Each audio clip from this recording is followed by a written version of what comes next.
Você já sentiu como se carregasse um segredo por tanto tempo que ele se tornou parte de você? Como se suas células, seus ossos, sua própria respiração estivessem impregnados com palavras nunca ditas? 73 anos. É o tempo que venho guardando esta história dentro de mim. 73 invernos, 73 primaveras, e o peso continua o mesmo. Às vezes até maior, como se o silêncio tivesse massa e densidade próprias. Fecho os olhos agora, sentada nesta varanda, e ainda sinto o cheiro dos pinheiros da Serra do Caparaó invadindo minhas narinas, tão vívido que poderia estar lá novamente. Eu, Conceição Alves, com meus cabelos negros presos em uma trança comportada, e aquela fé inabalável que só os muito jovens ou os muito ingênuos conseguem cultivar. Era 1965. Eu tinha apenas 19 anos. O Brasil vivia tempos turbulentos, mas em nossa pequena cidade do interior de Minas, parecia que o mundo girava em outro eixo, seguindo o ritmo das missas de domingo e das colheitas de café. Naquele universo limitado por montanhas e tradições, a igreja era o centro de tudo. E eu era o centro da igreja. Pelo menos era o que todos diziam sobre minha devoção. Nunca contei isso a ninguém, nem aos meus pais que partiram deste mundo acreditando que sua filha era abençoada por ter sido escolhida, nem ao meu marido, que durante 50 anos dormiu ao meu lado sem jamais entender por que, em certas noites, eu acordava sufocada por gritos que não conseguia liberar. Nem aos meus filhos, que cresceram vendo a mãe se afastar discretamente quando o novo reverendo vinha nos visitar. Como explicar que a mesma fé que me sustentou também me despedaçou? Como dizer que as mãos que abençoavam também violavam? Quem acreditaria que o homem que todos veneravam tinha olhos que mudavam de cor na escuridão de uma barraca na montanha? Mas agora, enquanto o sol se põe atrás das mesmas montanhas que testemunharam meu silêncio, percebo que algumas histórias precisam ser contadas, não por vingança ou alívio, mas para que outras jovens não percam sua luz nas montanhas sagradas de homens profanos. Esta é minha história. Uma história sobre confiança traída, inocência roubada e, acima de tudo, sobre como sobrevivi para contar. Porque sobreviver, às vezes, é o ato mais rebelde que podemos realizar. Nossa congregação era pequena, apenas 25 fiéis numa cidadezinha onde o carteiro não precisava de endereços para entregar correspondências. Todo mundo conhecia todo mundo, ou achava que conhecia. As casas de portas sempre abertas, as janelas sem cortinas, os quintais que se fundiam uns com os outros. Aquela sensação de segurança que hoje parece um conto de fadas para meus netos. Eu era filha de Sebastião e Dolores. Meu pai, carpinteiro respeitado, construía desde berços até caixões, marcando o início e o fim da jornada de muitos na cidade. Minha mãe, costureira de mãos habilidosas, transformava retalhos em colchas que contavam histórias. Éramos simples, mas nunca nos faltou o essencial: comida na mesa, teto sobre nossas cabeças e fé no coração. A igreja ficava no centro da praça principal. Uma construção modesta de pedra e madeira, com um pequeno sino que badalava aos domingos e em ocasiões especiais. Dentro, os bancos de madeira polida pelo uso, o altar simples e aquele cheiro peculiar de cera de vela e flores frescas que até hoje me transporta no tempo. Eu era a mais dedicada entre os jovens, sempre a primeira a chegar, varrendo o chão da igreja antes da missa, arrumando as flores no altar, ajudando na catequese das crianças mais novas. Minha Bíblia tinha tantas marcações e anotações que parecia mais velha que eu. Conceição tem um chamado, diziam os mais velhos. E eu acreditava. Ah, como eu acreditava. O reverendo Augusto chegou à nossa comunidade quando eu tinha 16 anos. Vindo da capital, trazia consigo uma aura de conhecimento e sofisticação que nos deslumbrava. Alto, com cabelos grisalhos nas têmporas, apesar dos seus 40 e poucos anos, tinha uma voz que parecia envolver cada palavra em veludo. Quando ele lia as escrituras, Era como se Deus estivesse falando diretamente conosco. Ele notou minha dedicação imediatamente. Começou a me chamar após os cultos para discutir passagens bíblicas ou pedir minha ajuda com trabalhos na igreja. Você tem um entendimento especial, Conceição, ele dizia. E aquelas palavras caíam como chuva em terra seca. Eu, que sempre fui a menina quieta, a filha do meio que muitas vezes se sentia invisível, estava sendo vista. Meus pais viam com bons olhos essa atenção especial. Para eles, era uma honra ter o reverendo interessado na formação espiritual da filha. Mamãe chegava a preparar quitutes quando ele vinha à nossa casa para os estudos bíblicos semanais. Papai se sentava conosco no início, mas logo passou a confiar tanto no reverendo que nos deixava a sós na sala, enquanto ia cuidar de suas encomendas na oficina nos fundos da casa. Foi assim por quase 3 anos. 3 anos em que me tornei, aos olhos da comunidade, quase uma extensão da igreja. A menina exemplar, a jovem de fé inabalável, a discípula dedicada do reverendo. 3 anos em que, sem perceber, estava sendo preparada para algo que mudaria minha vida para sempre. Foi numa tarde de abril, após o culto de domingo, que o reverendo Augusto me chamou à parte. O sol entrava pelas janelas coloridas da igreja, projetando mosaicos de luz sobre o chão de madeira. Ele segurava um folheto com a imagem de uma montanha imponente. Conceição, você conhece o Monte Sagrado na Serra do Caparaó? Perguntou, seus olhos brilhando com uma intensidade que me fez baixar os meus. Apenas de ouvir falar, reverendo, respondi. As histórias sobre aquele lugar circulavam entre os fiéis como lendas. Diziam que era um local onde Deus falava mais alto, onde milagres aconteciam, onde a fé se renovava. Estou organizando uma jornada espiritual até lá, ele continuou, sua voz baixando para um tom quase íntimo.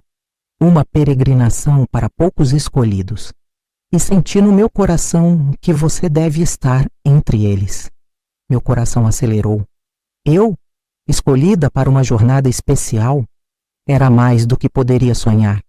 Quando ele mencionou que seríamos apenas 4 pessoas, ele, eu, o filho do seu Arlindo e a esposa do farmacêutico, senti uma mistura de orgulho e responsabilidade.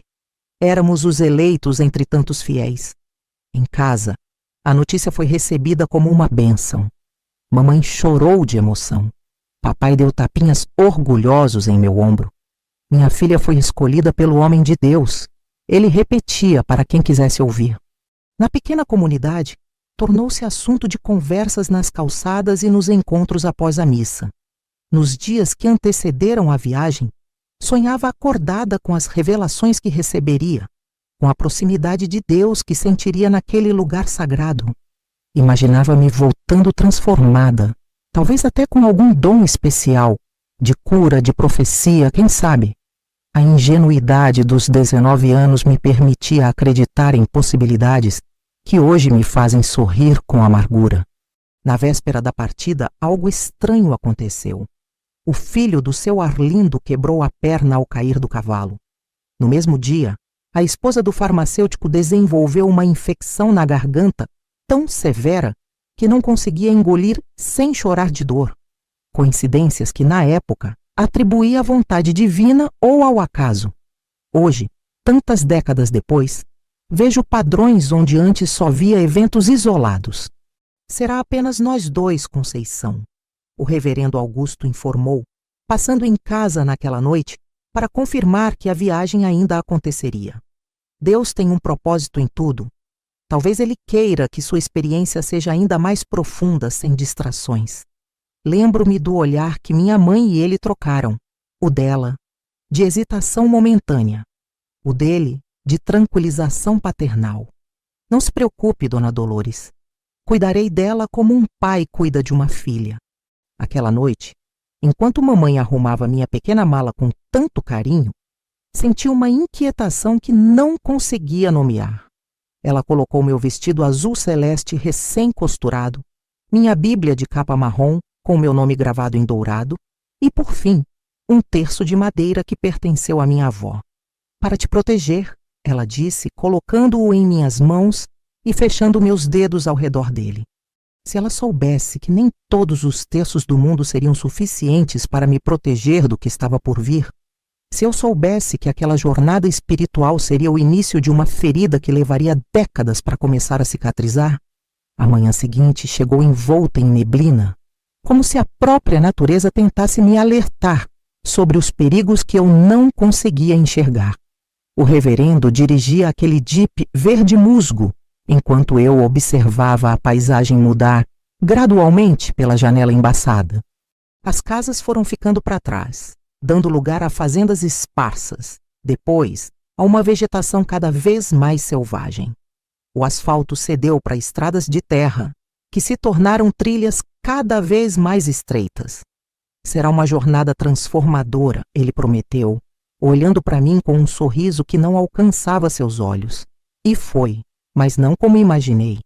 Durante o percurso, ele falava sem parar sobre a santidade do local para onde íamos, sobre como pessoas voltavam de lá renovadas, sobre como Deus escolhia cuidadosamente quem poderia experimentar aquela bênção. Suas palavras alimentavam minha expectativa, mas havia algo em sua voz que agora, relembrando, reconheço como calculado, como um pescador que prepara cuidadosamente a isca. É uma pena que os outros não puderam vir, comentei em determinado momento, sentindo uma pontada de culpa por estar vivendo uma experiência que havia sido negada aos outros dois escolhidos. Não existem coincidências no plano divino, Conceição, ele respondeu, sua mão deixando o volante por um instante para tocar meu joelho. Um toque breve, aparentemente paternal, mas que deixou um formigamento estranho em minha pele. Talvez Deus quisesse que fosse apenas você. Você é especial. O caminho tornou-se mais íngreme. Através da janela, eu via penhascos de um lado e a montanha do outro. O motor do Jeep gemia com o esforço da subida. Dentro do veículo, o silêncio havia substituído a conversa, quebrado apenas pelo ocasional comentário do reverendo sobre a beleza da criação divina. A cada curva fechada, meu estômago se contraía. Não sei se pelo medo da altura ou por uma apreensão que começava a se formar em algum lugar profundo dentro de mim. Por volta do meio-dia, paramos para um lanche à beira de um riacho. A neblina havia se dissipado, revelando um céu de um azul tão intenso que parecia irreal. O reverendo estendeu uma toalha sobre a grama e tirou de uma cesta pães, queijos e frutas que minha mãe havia preparado para a viagem. Vamos orar antes de comer, ele disse, estendendo as mãos para mim. Fechei os olhos enquanto ele agradecia pelo alimento, pela jornada, pela minha presença. Suas palavras eram as de sempre, mas havia algo diferente em como seus dedos envolviam os meus, um aperto mais firme, um polegar que ocasionalmente acariciava minha palma, de maneira que me fazia querer recolher as mãos. Comemos em silêncio relativo, com o som da água corrente como música de fundo. Ele me servia com uma atenção quase exagerada, cortando queijo em pedaços pequenos, descascando uma maçã com seu canivete e me oferecendo os pedaços na mão. Está gostando da jornada até agora?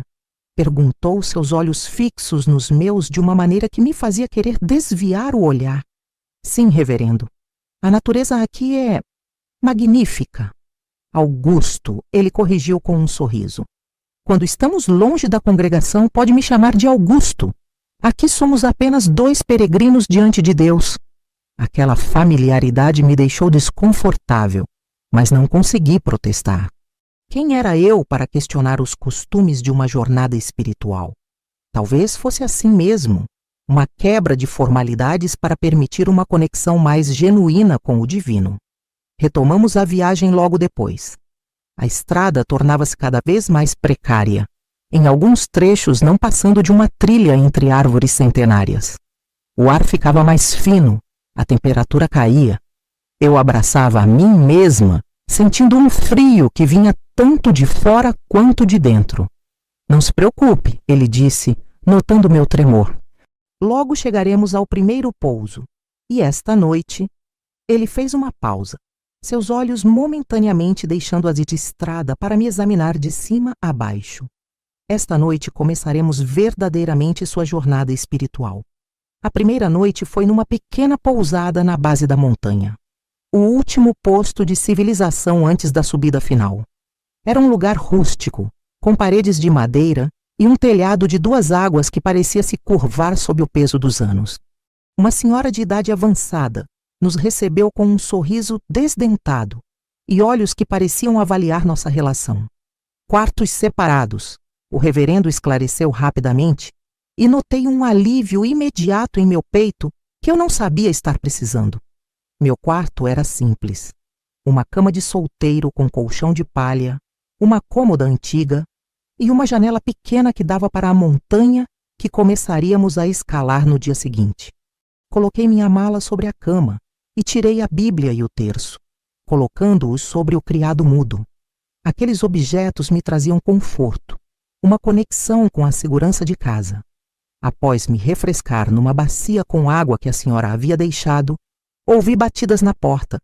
Era o reverendo já sem seu colarinho clerical, vestindo uma camisa simples de botões. Conceição, jantaremos em meia hora.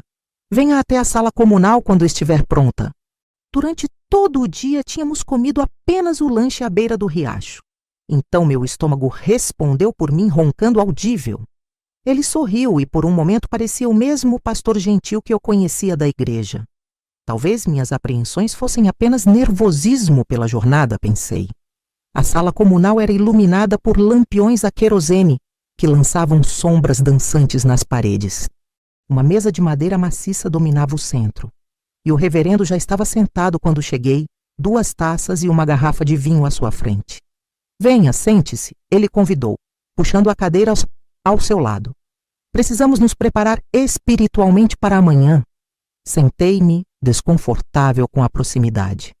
Ele serviu o vinho em ambas as taças, erguendo a sua num brinde.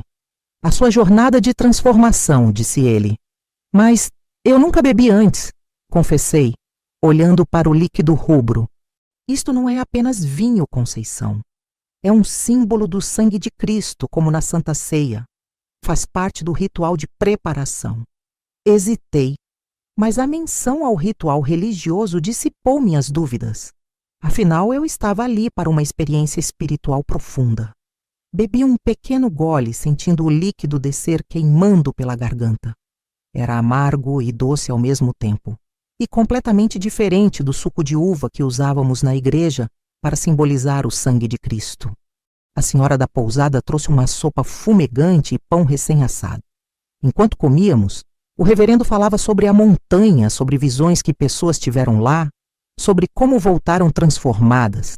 A cada história, ele reenchia minha taça, mesmo quando eu dizia que já era suficiente. Beba, ele insistia. É parte da purificação.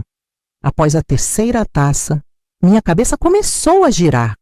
As histórias do reverendo agora pareciam se misturar, suas palavras chegando aos meus ouvidos como se atravessassem água. Seus olhos, normalmente castanhos, pareciam ter adquirido um brilho diferente à luz dos lampiões. Acho que preciso me deitar, consegui dizer, tentando me levantar e sentindo o mundo balançar sob meus pés. Claro, ele respondeu, levantando-se prontamente para me amparar. Seu braço envolveu minha cintura com firmeza desnecessária. Vou ajudá-la a chegar ao quarto. O corredor parecia se estender infinitamente. Minhas pernas estavam pesadas, minha visão embaçada. Sentia o corpo do reverendo pressionado contra o meu, seu hálito quente em meu pescoço, enquanto ele murmurava palavras que eu não conseguia mais distinguir. Quando chegamos à porta do meu quarto, tentei me desvencilhar. Obrigada, posso continuar sozinha agora. Mas sua mão não deixou minha cintura. Deixe-me ajudá-la até a cama. Você mal consegue ficar de pé. Dentro do quarto, a luz fraca da lua entrava pela janela pequena, lançando sombras fantasmagóricas. Ele me guiou até a cama, onde caí sentada, o mundo ainda girando. Senti seus dedos nos botões do meu vestido. O que está fazendo? Perguntei, minha voz soando distante aos meus próprios ouvidos. Ajudando você a se preparar para descansar, ele respondeu. Você precisa estar pronta para amanhã. Tentei afastar suas mãos, mas meus movimentos eram lentos, descoordenados. Ele continuou, seus dedos agora tocando minha pele exposta, enquanto murmurava algo sobre purificação e preparação. Não, consegui dizer, mas minha voz saiu como um sussurro. Descanse, Conceição, ele disse, sua voz agora diferente, mais baixa, mais rouca. Amanhã a subida será íngreme. Foi a última coisa que ouvi antes que a escuridão me envolvesse por completo. Acordei com os primeiros raios de sol e uma dor de cabeça que parecia partir meu crânio ao meio. Por um momento não reconheci onde estava. Então, fragmentos da noite anterior começaram a voltar. O jantar, o vinho, o corredor, as mãos do reverendo. Sentei-me abruptamente, o que fez minha cabeça latejar ainda mais. Olhei para mim mesma. Minha camisola estava vestida, mas torta, com os botões fechados de maneira irregular. Havia um gosto amargo em minha boca e uma sensação estranha, como se algo importante tivesse acontecido, mas eu não conseguia lembrar exatamente o que. Levantei-me cambaleante e fui até a bacia com água. Ao me olhar no pequeno espelho pendurado na parede, vi uma pessoa que mal reconheci. Olhos vermelhos, cabelos desgrenhados, uma marca avermelhada no pescoço, que não me lembrava de ter. Tentei organizar meus pensamentos, reconstruir a noite, mas havia lacunas, momentos de escuridão total. O pânico começou a crescer dentro de mim. O que havia acontecido depois que ele me trouxe para o quarto? Por que não conseguia lembrar? Vesti-me rapidamente, escolhendo uma blusa de gola alta para esconder a marca em meu pescoço. Minhas mãos tremiam enquanto trançava meu cabelo. Peguei o terço de minha avó e o apertei com força, buscando algum conforto, alguma orientação. No café da manhã, o reverendo já estava sentado à mesa. Parecia diferente. Evitava meus olhos, mas havia um tipo de satisfação em seu rosto. Um meio sorriso que me causou um arrepio. Bom dia, Conceição. Dormiu bem? Perguntou com uma casualidade que soava falsa. Não me lembro de muito depois do jantar. Respondi, observando sua reação. Algo passou por seus olhos. Alívio. O vinho deve ter sido forte demais para alguém que nunca bebeu. Você adormeceu quase imediatamente depois que a ajudei a chegar ao quarto. Queria acreditar nele. Precisava acreditar. A alternativa era insuportável demais para considerar. Comemos em silêncio. A senhora da pousada nos serviu pão, queijo e café forte. Cada vez que ela entrava na sala, eu queria gritar, pedir ajuda, mas as palavras ficavam presas em minha garganta. Quem acreditaria em mim? O que eu diria quando nem mesmo tinha certeza do que havia acontecido? Após o café, partimos para a subida final. O céu estava de um azul cristalino, sem uma única nuvem. Em outra circunstância, teria achado a paisagem de tirar o fôlego. Picos cobertos por uma vegetação densa, vales profundos, o ar puro da montanha. Mas agora, cada passo parecia me levar para mais longe da segurança, para mais perto de algo que eu começava a temer. Subimos a montanha em silêncio. Meus pensamentos estavam confusos, fragmentados. O reverendo caminhava à frente, ocasionalmente olhando para trás para verificar se eu o seguia. Seu comportamento havia mudado sutilmente, menos paternal, mais proprietário. A trilha tornava-se cada vez mais íngreme. Meus pulmões queimavam com o esforço. Minhas pernas protestavam a cada passo. Parte de mim queria desistir, voltar correndo para a segurança de casa. Mas outra parte, a parte que ainda não queria acreditar no que começava a suspeitar, continuava seguindo. Por volta do meio-dia, chegamos a uma clareira ampla. Dali podíamos ver todo o vale abaixo, as cidades parecendo miniaturas à distância. O reverendo deixou sua mochila no chão e esticou os braços como se abraçasse a vista. Este é o lugar, anunciou. Chegamos ao acampamento quando o sol começava a se pôr. Olhei em volta. Não havia outras pessoas, nenhum sinal de acampamento estabelecido. Apenas nós dois, isolados do mundo, a uma altura onde gritos não seriam ouvidos. Vou armar nossa barraca, ele disse, enfatizando o nossa de uma maneira que fez meu sangue gelar. Foi então que percebi. Havia apenas uma mochila grande o suficiente para conter uma barraca, singular. Uma única barraca. Mas onde eu vou dormir, reverendo? Perguntei, sentindo um nó na garganta e um peso no estômago que nada tinha a ver com a altitude. Seu sorriso, quando se virou para mim, não tinha mais qualquer traço do pastor que eu conhecia da igreja. Somos todos filhos de Deus, Conceição. O frio da montanha é impiedoso. Compartilharemos o abrigo como irmãos em Cristo. A maneira como ele disse aquilo, com aquela falsa piedade, fez meu estômago revirar. Algo em mim finalmente se quebrou. A ingenuidade, talvez. Ou a negação que eu vinha sustentando desde o despertar confuso naquela manhã. Enquanto ele armava a barraca, mantive-me afastada, abraçando meus próprios braços como se pudesse me proteger. O sol começava sua descida no horizonte, pintando o céu de tons alaranjados que, em outro contexto, teriam sido de uma beleza de tirar o fôlego. Agora, cada minuto de luz que se esvaía era um passo a mais em direção ao meu pesadelo. Venha me ajudar, Conceição, ele chamou, sua voz endurecendo quando percebeu meu distanciamento.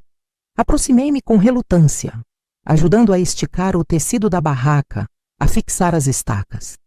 Cada movimento era mecânico, como se meu corpo se movesse sem a participação da minha mente, que estava ocupada procurando desesperadamente uma saída. Correr? Para onde? A trilha que havíamos subido era íngreme demais para ser percorrida no escuro. Confrontá-lo? Ele era mais forte, e estávamos sozinhos. Rezar?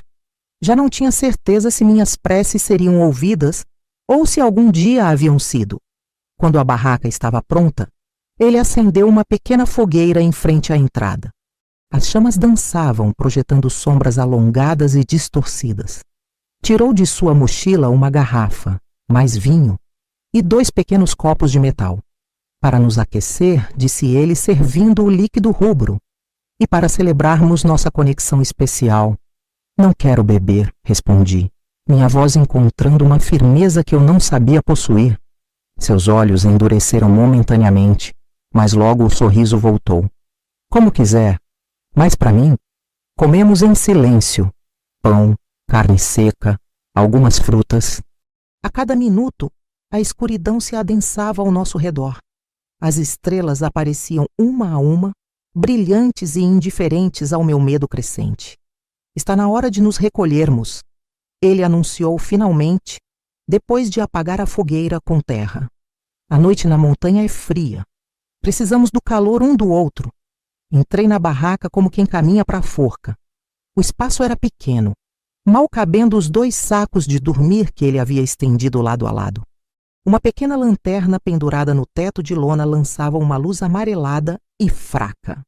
Pode-se trocar, ele disse, virando-se de costas numa demonstração de falso recato. Vou dar-lhe privacidade. Mas eu sentia seus olhos em mim, mesmo de costas. Troquei-me rapidamente, mantendo o máximo de roupas que podia, incluindo um suéter sobre a camisola. Quando me deitei em meu saco de dormir, tentando ficar o mais próxima possível da parede da barraca, ele apagou a lanterna. A escuridão era quase completa, exceto por uma pequena abertura na entrada da barraca, onde uma única estrela brilhava. Está frio, ele comentou depois de alguns minutos de silêncio. E então, sem aviso, senti seu corpo se movendo, seu saco de dormir sendo arrastado para mais perto do meu. Por favor, não! Sussurrei, minha voz trêmula. Não seja tola, Conceição! Ele respondeu, sua voz agora diferente, mais baixa, mais ameaçadora. Você sabe por que estamos aqui. Sabe por que foi escolhida. Naquela noite, quando a escuridão engoliu a montanha e as estrelas pareciam testemunhas silenciosas, ele se aproximou. Suas mãos não eram mais as de um pastor, mas as de um homem. Suas palavras não eram mais sagradas, mas profanas. Deus nos uniu aqui por um propósito, Ele sussurrou enquanto seus dedos percorriam meu corpo. Ah, isto é um sacramento especial. Congelei. Não conseguia gritar. Não conseguia lutar. O medo me paralisou completamente, como um animal acuado que finge estar morto na esperança de que o predador perca o interesse. Quem acreditaria em mim contra a palavra do homem que todos veneravam? O homem que meus pais recebiam em nossa casa com reverência. O homem que a comunidade inteira considerava a voz de Deus na terra. Eu era apenas uma menina, uma entre tantas fiéis. Minha palavra contra a dele seria como um sussurro tentando sobrepujar um trovão. Enquanto ele tomava o que não lhe pertencia, fixei meus olhos naquela pequena abertura na barraca, onde uma única estrela brilhava. Concentrei-me naquele ponto de luz, separando-me de meu corpo. Aquela menina na barraca não era eu. Era outra pessoa, distante, irreconhecível. Eu estava lá fora, entre as estrelas, flutuando acima da montanha, longe daquele horror. Essa separação, essa dissociação, como aprendi a chamar décadas depois, foi minha primeira estratégia de sobrevivência. Não seria a última. Quando tudo acabou, ele murmurou algumas palavras sobre amor divino e propósito sagrado. Palavras que agora soavam como a mais vil blasfêmia. Virou-se para seu lado da barraca e logo adormeceu. Seu ronco suave enchendo o pequeno espaço. Eu permaneci acordada, os olhos fixos naquela estrela, meu corpo dolorido e minha alma em estilhaços. Pensei em fugir, em descer a montanha sozinha na escuridão. Mas o medo de me perder, de cair em algum precipício, era grande demais. Ou talvez fosse apenas mais uma desculpa. Talvez em algum nível eu já soubesse que estava presa não apenas naquela montanha, mas na teia de mentiras e manipulações que ele havia tecido ao meu redor. Em algum momento, o cansaço me venceu e caí num sono inquieto, povoado por pesadelos onde eu corria por florestas infinitas, perseguida por sombras com rostos de santos. Acordei com o primeiro raio de sol e o som dele se movendo pela barraca. Mantive os olhos fechados, fingindo ainda dormir, temendo o que o novo dia traria. Sei que está acordada, Conceição, ele disse, sua voz novamente a do reverendo respeitável. Temos um longo dia pela frente. Vamos ao cume hoje. Abri os olhos e o vi já vestido, arrumando seus pertences como se nada tivesse acontecido. Como se a noite anterior tivesse sido apenas um pesadelo meu. Não quero ir, consegui dizer. Minha voz quase inaudível. Ele parou o que estava fazendo e me olhou com uma expressão que misturava irritação e ameaça velada. Não seja ingrata, disse ele, cada palavra carregada de autoridade. Você foi escolhida para esta experiência especial. Muitas dariam tudo para estar em seu lugar. A ideia de que outras jovens pudessem passar pelo que eu passei fez meu estômago revirar. Mas ainda não tinha forças para confrontá-lo diretamente. Precisava sobreviver, precisava voltar para casa. Levantei-me dolorosamente e me vesti enquanto ele saía da barraca, dando-me um momento de falsa privacidade. Quando saí, ele já havia preparado um café simples e me ofereceu uma caneca fumegante. Beba, ordenou. Precisamos de energia para chegar ao cume. Bebi o café amargo em pequenos goles, cada um descendo como ácido pela minha garganta. Ele desmontou a barraca com eficiência, guardando tudo em sua mochila como se fosse apenas mais um dia de caminhada. Seguimos em silêncio pela trilha, que se tornava cada vez mais íngreme.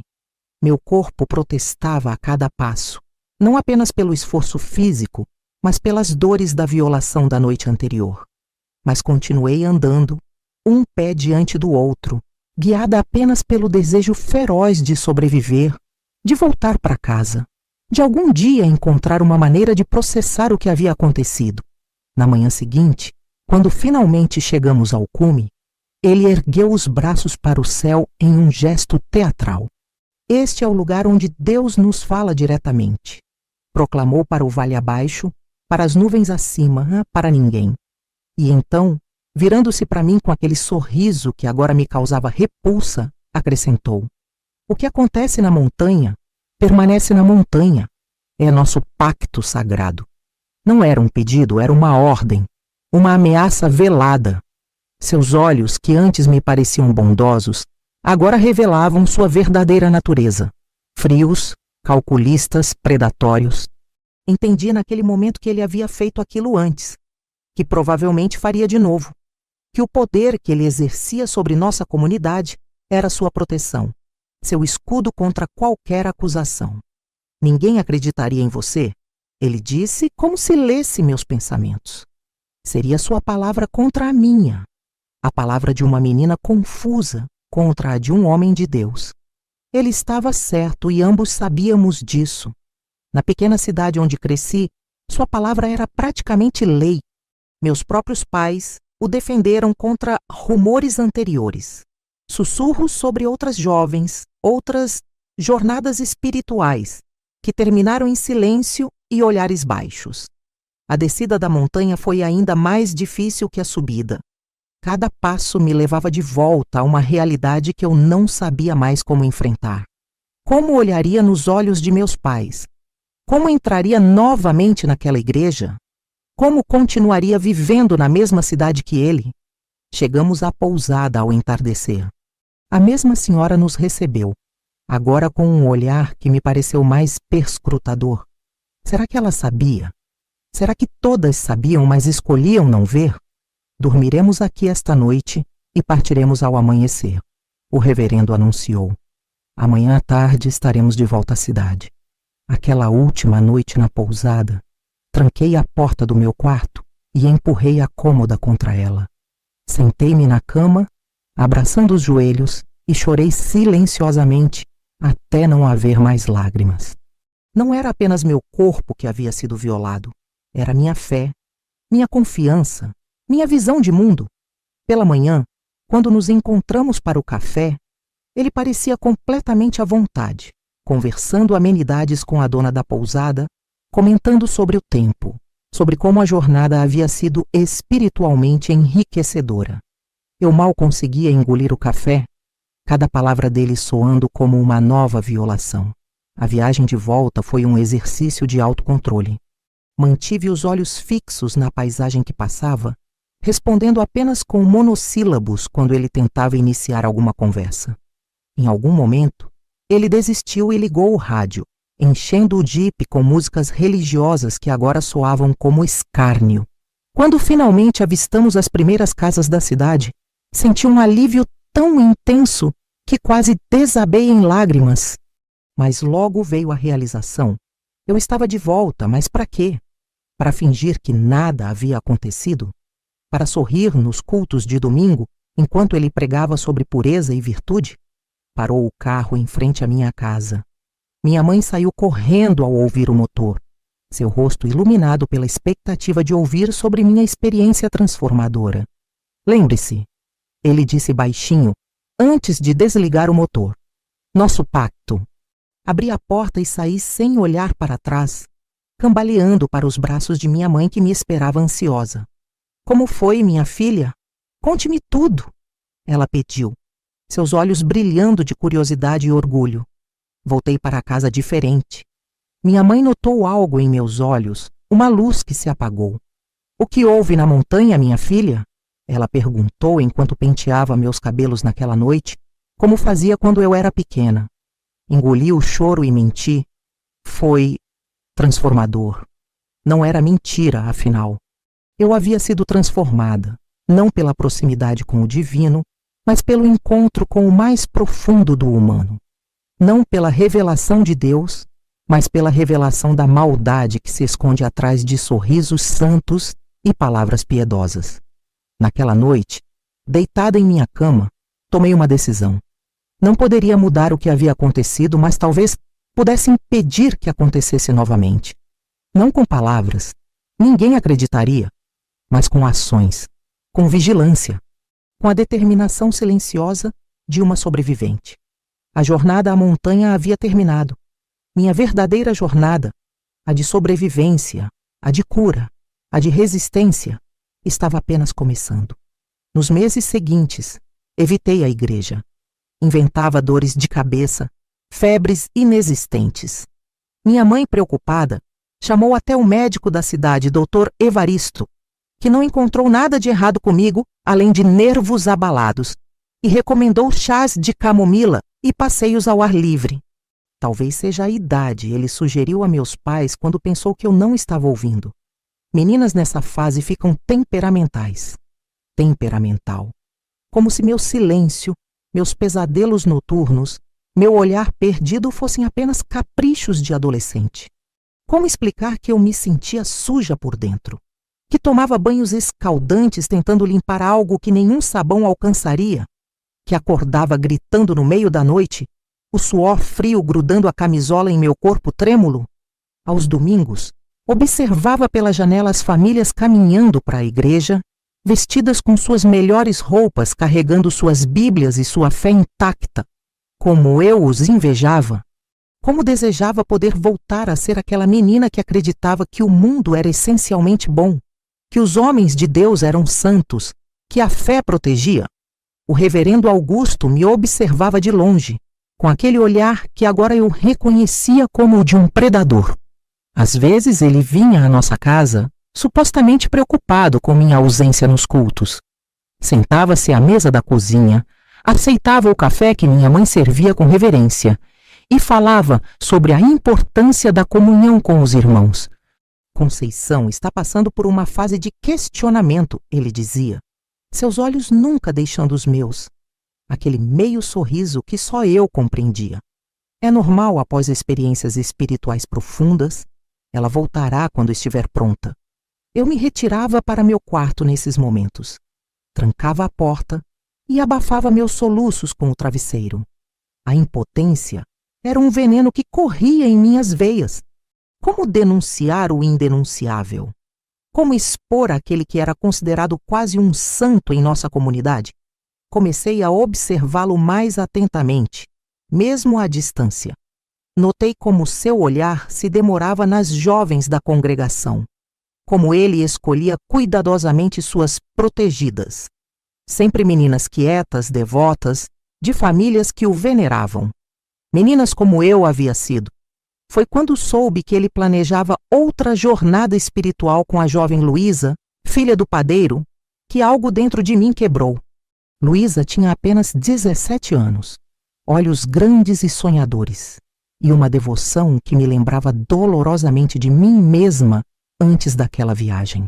Observei-a na praça da cidade, conversando animadamente com amigas sobre a honra de ter sido escolhida pelo reverendo para a jornada ao Monte Sagrado.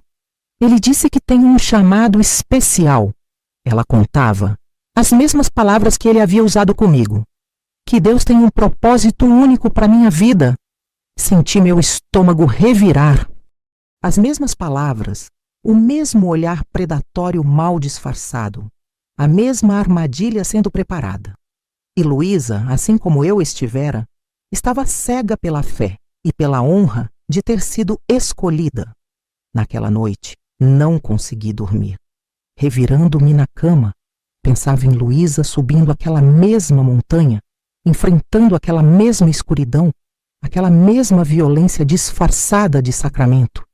Pensei em todas as outras que poderiam vir depois dela, num ciclo interminável de predação e silêncio. Era como se eu estivesse novamente naquela barraca, paralisada pelo medo, incapaz de gritar ou lutar. Mas desta vez, não era apenas por mim, era por Luísa, era por todas as meninas que poderiam cair na mesma armadilha se eu não fizesse algo. Não posso deixar isso acontecer novamente, sussurrei para o teto escuro do meu quarto. Não posso. Na manhã seguinte, tomei uma decisão que mudaria o curso da minha vida. Não podia continuar sendo uma vítima silenciosa. De alguma forma, precisava encontrar minha voz, mesmo que ninguém mais pudesse ouvi-la. Na noite anterior à viagem planejada, vesti meu casaco mais pesado e saí sorrateiramente de casa. A lua estava encoberta por nuvens, lançando apenas uma luz difusa sobre as ruas vazias da cidade. Cada passo em direção à casa paroquial era como caminhar sobre cacos de vidro, doloroso, perigoso, mas necessário. Minhas mãos tremiam quando bati à porta. Esperei, o coração martelando contra as costelas, a boca seca. E se ele não estivesse sozinho? E se alguém me visse ali, àquela hora? O que diria para explicar minha presença? A porta se abriu e lá estava ele, vestindo um roupão sobre o pijama, os cabelos grisalhos desalinhados. Seu rosto registrou primeiro surpresa, depois algo que parecia quase satisfação. Conceição, ele disse, seu tom suave, como se minha visita noturna fosse perfeitamente normal. Que surpresa inagradável! Precisamos conversar, respondi, minha voz mais firme do que eu esperava. Sobre sua viagem com Luísa. Seu sorriso vacilou por um instante, mas logo retornou, agora calculado. Abriu mais a porta, convidando-me a entrar. Claro, entre, podemos conversar melhor lá dentro. Não, recusei, permanecendo firmemente no lugar. Não vou entrar. O que tenho para dizer é breve. Seu olhar endureceu, a máscara de bondade escorregando por um momento. Olhou para os lados, verificando se havia alguém que pudesse nos ver, e então cruzou os braços. E o que seria tão urgente que não poderia esperar até amanhã na igreja?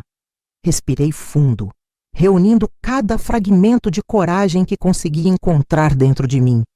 Quando falei, minha voz era baixa, mas clara. Não leve Luísa para a montanha? Seu rosto se contraiu, uma mistura de raiva e medo rapidamente mascarada por uma expressão de confusão fingida. Não entendo o que quer dizer, Conceição. É apenas uma viagem espiritual como a que fizemos. Luísa foi escolhida assim como você foi. Exatamente, respondi, segurando seu olhar. Como eu fui. E sabemos ambos o que aconteceu naquela montanha. Um silêncio pesado se instalou entre nós. Ele me estudava, avaliando quanto eu ousaria dizer, quanto poder eu realmente tinha. Finalmente, falou. Sua voz agora um sussurro ameaçador. Cuidado com o que está insinuando, menina. Ninguém acreditaria em suas fantasias. Retirei do bolso um envelope e estendi para ele. Suas mãos hesitaram antes de pegá-lo. O que é isso? Perguntou. Uma carta para o bispo. Respondi com uma voz que não parecia minha, contando sobre nossa jornada espiritual. Seu rosto empalideceu. Abriu o envelope com dedos desajeitados e examinou rapidamente o conteúdo.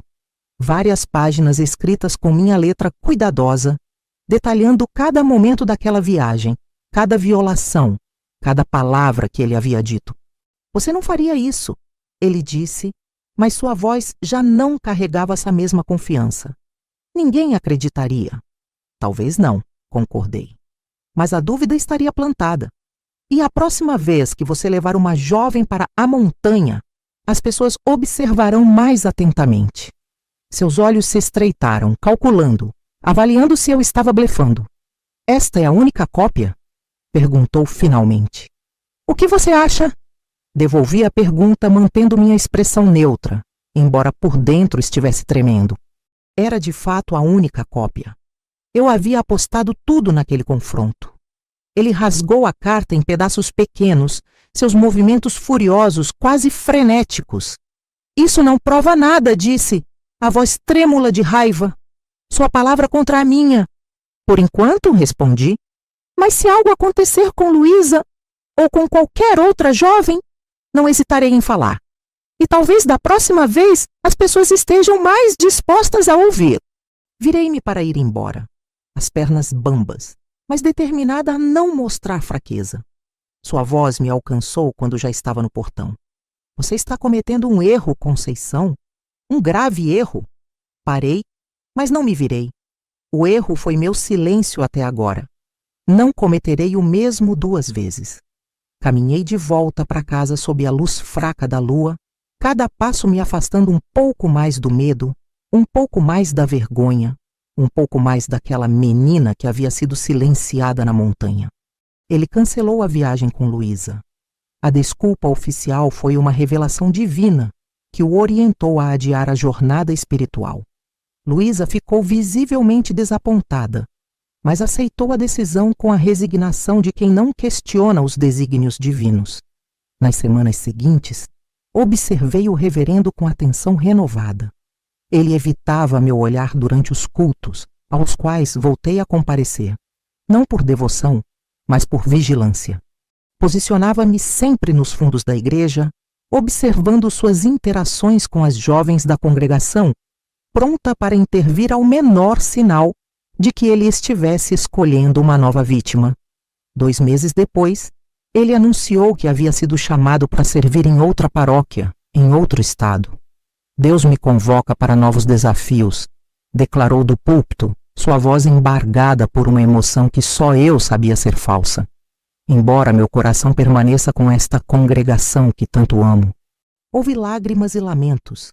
Organizaram uma festa de despedida onde cada membro trouxe um prato especial. Fiquei nos cantos, observando as demonstrações de afeto, sentindo uma mistura complexa de alívio e raiva. Ele partiria impune, provavelmente para continuar em outro lugar o que havia feito aqui. Mas ao menos, nossa comunidade, nossas meninas, estariam a salvo. Quando ele veio se despedir de minha família, seus olhos encontraram os meus por um breve momento. Não havia arrependimento neles, apenas um ódio frio e calculado, cuidadosamente mascarado por um sorriso pastoral. Estendi minha mão para o aperto formal e ele a segurou um pouco mais forte do que o necessário. Uma última demonstração de poder, um último aviso silencioso. Nunca mais o vi. A vida continuou. Os anos passaram. Aos poucos, retomei os pedaços quebrados da minha existência e tentei montá-los em algo que parecesse uma vida normal.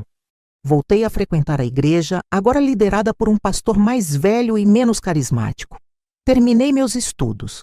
Comecei a trabalhar na farmácia da cidade. Foi lá que conheci Eduardo, um jovem farmacêutico que veio trabalhar em nossa cidade. Ele era diferente dos rapazes locais, mais quieto, mais estudioso, com um respeito genuíno que não se disfarçava de autoridade. Quando ele me convidou para um passeio, meu primeiro instinto foi recusar.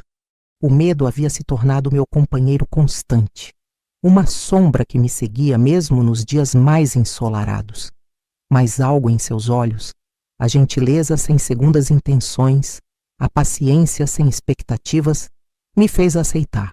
Nosso primeiro encontro foi um piquenique à beira do rio, acompanhados por minha irmã mais nova como chaperona.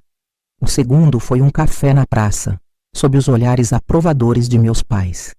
Lentamente, encontro após encontro, comecei a confiar novamente.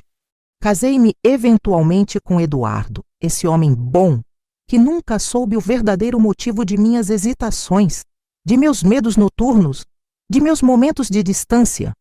Tive 3 filhos que me deram 7 netos. Construí uma vida que parecia normal aos olhos de todos.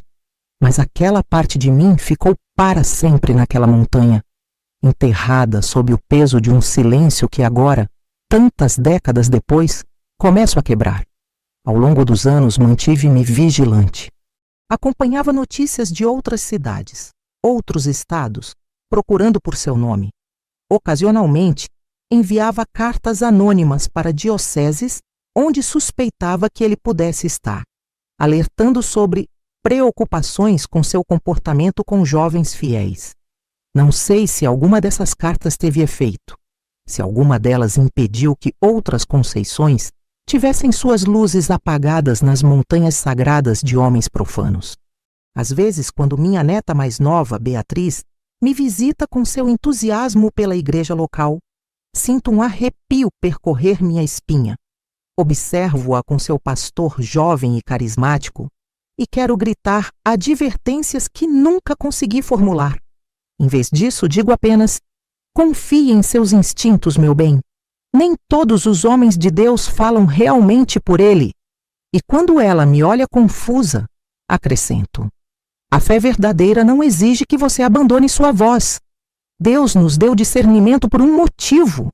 Agora, aos 73 anos, sentada em minha varanda, vendo o sol se pôr atrás das mesmas montanhas que mudaram minha vida, percebo que o silêncio também pode ser uma prisão. Talvez seja a hora de abrir as grades, de contar minha história. Não por vingança, mas para que outras conceições não percam sua luz nas montanhas sagradas de homens profanos. Semana passada, vi no jornal um pequeno artigo sobre ele. Reverendo Augusto Mendonça, 94 anos, estava sendo homenageado por seus 70 anos de serviço dedicado à igreja. Uma fotografia acompanhava a matéria. Um homem encurvado pelo tempo, cabelos completamente brancos, sentado em uma cadeira de rodas, recebendo uma placa comemorativa. Seus olhos, porém, permaneciam os mesmos. Aquele brilho calculista que eu jamais esqueceria, mesmo que vivesse 100 anos. Minhas mãos tremeram tanto que derramei o café na toalha da mesa. Eduardo, que lia o jornal esportivo do outro lado, ergueu os olhos, preocupado. Conceição, está tudo bem? Não consegui responder. Como explicar que aquele rosto enrugado na página 7 havia destruído minha inocência e moldado toda a minha existência posterior?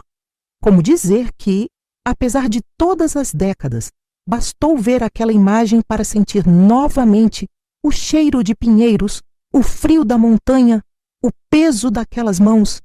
Apenas lembranças, consegui murmurar, dobrando o jornal de modo que aquele rosto ficasse oculto. Mas as lembranças, uma vez despertadas, recusavam-se a adormecer novamente. Naquela noite, o pesadelo voltou com uma intensidade que não sentia há anos. Acordei gritando, o corpo encharcado de suor, as mãos agarradas aos lençóis como se fossem cordas de salvação. Eduardo, após 52 anos de casamento, sabia não fazer perguntas. Apenas segurou minha mão na escuridão até que minha respiração se acalmasse. Seu silêncio era diferente daquele que carreguei por tanto tempo. Era um silêncio de respeito, não de opressão. Na manhã seguinte, enquanto Eduardo saía para sua caminhada diária, peguei o jornal novamente. Li cada palavra daquela pequena matéria. O reverendo agora vivia em um asilo para religiosos aposentados no interior de São Paulo. A homenagem acontecera no domingo anterior, com a presença de autoridades eclesiásticas e alguns fiéis antigos. No final do artigo, havia uma citação dele. Dediquei minha vida a guiar os jovens no caminho da fé verdadeira. Esse sempre foi meu chamado especial. Aquelas palavras, chamado especial, fizeram meu sangue gelar. Quantas outras depois de mim ouviram a mesma frase? Quantas outras foram guiadas por aquelas mãos que profanavam enquanto abençoavam? Foi então que tomei uma decisão. Após 73 anos de silêncio, minha voz precisava ser ouvida. Não por vingança, o tempo para isso já havia passado, mas por justiça, por encerramento, por todas aquelas que talvez ainda carregassem, como eu, cicatrizes invisíveis aos olhos dos outros. Abri a gaveta da escrivaninha e peguei papel e caneta. As palavras vieram como uma torrente represada por décadas. Meu nome é Conceição Alves de Oliveira. Em 1965, quando tinha 19 anos, fui violentada pelo reverendo Augusto Mendonça durante o que ele chamava de jornada espiritual, na Serra do Caparaó. Escrevi durante horas, cada palavra, um peso que se desprendia de meus ombros. Contei tudo. A preparação, a viagem, a noite na pousada, a barraca na montanha, o silêncio posterior, meu confronto desesperado para salvar Luísa. Quando terminei, o sol já se punha, lançando um brilho alaranjado sobre as páginas que continham finalmente minha verdade. Eduardo me encontrou assim, sentada entre folhas de papel cobertas por minha letra trêmula. Aproximou-se devagar, como quem teme assustar um pássaro pousado. O que é isso, Conceição? Olhei para meu marido, o homem que compartilhou minha vida sem nunca conhecer completamente minha história. Merecia ele saber? Merecia carregar também o peso desse conhecimento? É minha história, respondi finalmente. Uma história que nunca contei a ninguém. Estendi-lhe as páginas, mãos trêmulas, coração acelerado. Depois de tantos anos, estava prestes a compartilhar meu segredo mais profundo com a pessoa que mais amava no mundo. E não sabia se isso nos aproximaria ou criaria um abismo intransponível entre nós. Eduardo leu cada página em silêncio absoluto. Vi seus olhos percorrerem as linhas, suas sobrancelhas se contraírem, sua respiração se alterar. Em alguns momentos, ele parava, fechava os olhos como se precisasse processar o que acabara de ler e então continuava. Não disse uma palavra até terminar a última página. Quando finalmente ergueu os olhos para mim, vi algo que nunca esperava ver: lágrimas. Em 52 anos de casamento, havia visto meu marido chorar apenas 3 vezes: no nascimento de nosso primeiro filho, na morte de sua mãe, e quando nosso filho do meio sofreu um grave acidente de carro. Agora lágrimas silenciosas desciam por seu rosto envelhecido. Por que nunca me contou? Perguntou, sua voz embargada. Como poderia? Respondi, sentindo minhas próprias lágrimas começarem a cair. No início era vergonha, medo. Depois, quanto mais tempo passava, mais impossível parecia. Como dizer ao homem que escolhi para compartilhar minha vida que eu não era quem ele pensava que eu era? Eduardo se levantou de sua cadeira e veio até mim, ajoelhando-se com dificuldade devido à artrite que o atormentava nos últimos anos. Tomou minhas mãos entre as suas. Conceição, você é exatamente quem eu sempre soube que era. Uma mulher de coragem extraordinária. Só não sabia o quanto. Suas palavras quebraram algo dentro de mim. Uma última barreira que eu nem sabia que ainda existia. Solucei abertamente pela primeira vez em décadas, permitindo que a dor reprimida por tanto tempo emergisse completamente. Eduardo me abraçou, seus braços frágeis mais firmes ao meu redor, enquanto eu chorava por aquela menina de 19 anos que fui um dia, pela fé que perdi, pelo silêncio que carreguei como uma cruz invisível. Quando finalmente me acalmei, ele perguntou suavemente: o que pretende fazer com isso agora? Olhei para as páginas espalhadas sobre a mesa. Quero enviar ao jornal que publicou aquela homenagem. Quero enviar à diocese. Quero que alguém saiba a verdade sobre ele, mesmo que seja tarde demais para qualquer tipo de justiça terrena. Eduardo assentiu lentamente. Estarei ao seu lado, seja qual for sua decisão. Naquela noite, dormimos de mãos dadas como não fazíamos desde os primeiros anos de casamento. Pela primeira vez em muito tempo, não tive pesadelos. Na manhã seguinte, recebi uma visita inesperada. Beatriz, minha neta mais nova, apareceu sem avisar, o rosto marcado por lágrimas recentes. Aos 23 anos, ela tinha os mesmos olhos grandes e confiantes que eu possuía antes daquela viagem à montanha. Vovó, ela disse, abraçando-me com força incomum. Preciso conversar com a senhora, em particular. Eduardo entendeu o recado e saiu para o quintal, deixando-nos a sós na sala. Beatriz sentou-se ao meu lado no sofá, torcendo as mãos nervosamente. O que foi, meu bem? Perguntei, um pressentimento gelado formando-se em meu estômago. É sobre o pastor Mateus, ela começou, referindo-se ao jovem líder da igreja que frequentava. Ele me convidou para uma viagem espiritual. Disse que fui escolhida por ter um chamado especial. Meu coração parou por um instante. As mesmas palavras, o mesmo padrão, tantas décadas depois, e o ciclo ameaçava se repetir. Ontem à noite, ela continuou, depois do estudo bíblico, ele me segurou pelo braço quando todos já tinham ido embora. Disse que Deus havia revelado que eu seria sua esposa. Tentou me beijar. Quando resisti, ficou furioso.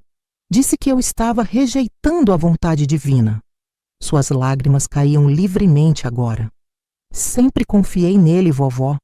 Todos na igreja o admiram tanto. Mas algo nas palavras dele, na maneira como me olhava. Lembrei do que a senhora sempre me diz sobre confiar nos meus instintos. Segurei suas mãos entre as minhas, exatamente como Eduardo havia feito comigo na noite anterior. O círculo se fechava de alguma forma. O que eu não pude evitar para mim mesma, talvez pudesse evitar para minha neta. Você fez certo em vir até mim, Beatriz, disse, minha voz firme. E agora acho que está na hora de eu lhe contar uma história. Uma história que carreguei em silêncio por tempo demais. Contei a Beatriz tudo. Sem omissões, sem eufemismos. Ela ouviu em silêncio, ocasionalmente secando lágrimas, suas mãos apertando as minhas nos momentos mais difíceis da narrativa. Quando terminei, vi em seus olhos não pena, mas uma compreensão profunda e uma raiva justa que me lembrou de mim mesma. Não a menina quebrada da montanha, mas a mulher que confrontou seu agressor para proteger Luísa. Vovó, ela disse finalmente, precisamos fazer algo, não apenas sobre o pastor Mateus, mas sobre sua história também. Essas coisas continuam acontecendo porque permanecem nas sombras. Naquele momento, olhando para o rosto determinado de minha neta, percebi que minha história não era apenas minha. Era parte de uma narrativa mais ampla que conectava gerações de mulheres. O silêncio que eu havia mantido por proteção estava, de alguma forma, perpetuando o ciclo que quase enredou Beatriz. O que você sugere? Perguntei, sentindo uma energia nova percorrer meu corpo envelhecido. Nos dias que se seguiram, Beatriz e eu trabalhamos juntas. Ela, com seu conhecimento de tecnologia que sempre me pareceu mágico, ajudou-me a transformar meu relato manuscrito em um documento digital. Pesquisou leis, estatutos de limitações, organizações que apoiam sobreviventes de abuso clerical. Eduardo nos apoiava silenciosamente, preparando refeições, atendendo telefonemas, dando-nos o espaço necessário para nossa missão compartilhada. Beatriz também confrontou sua própria situação.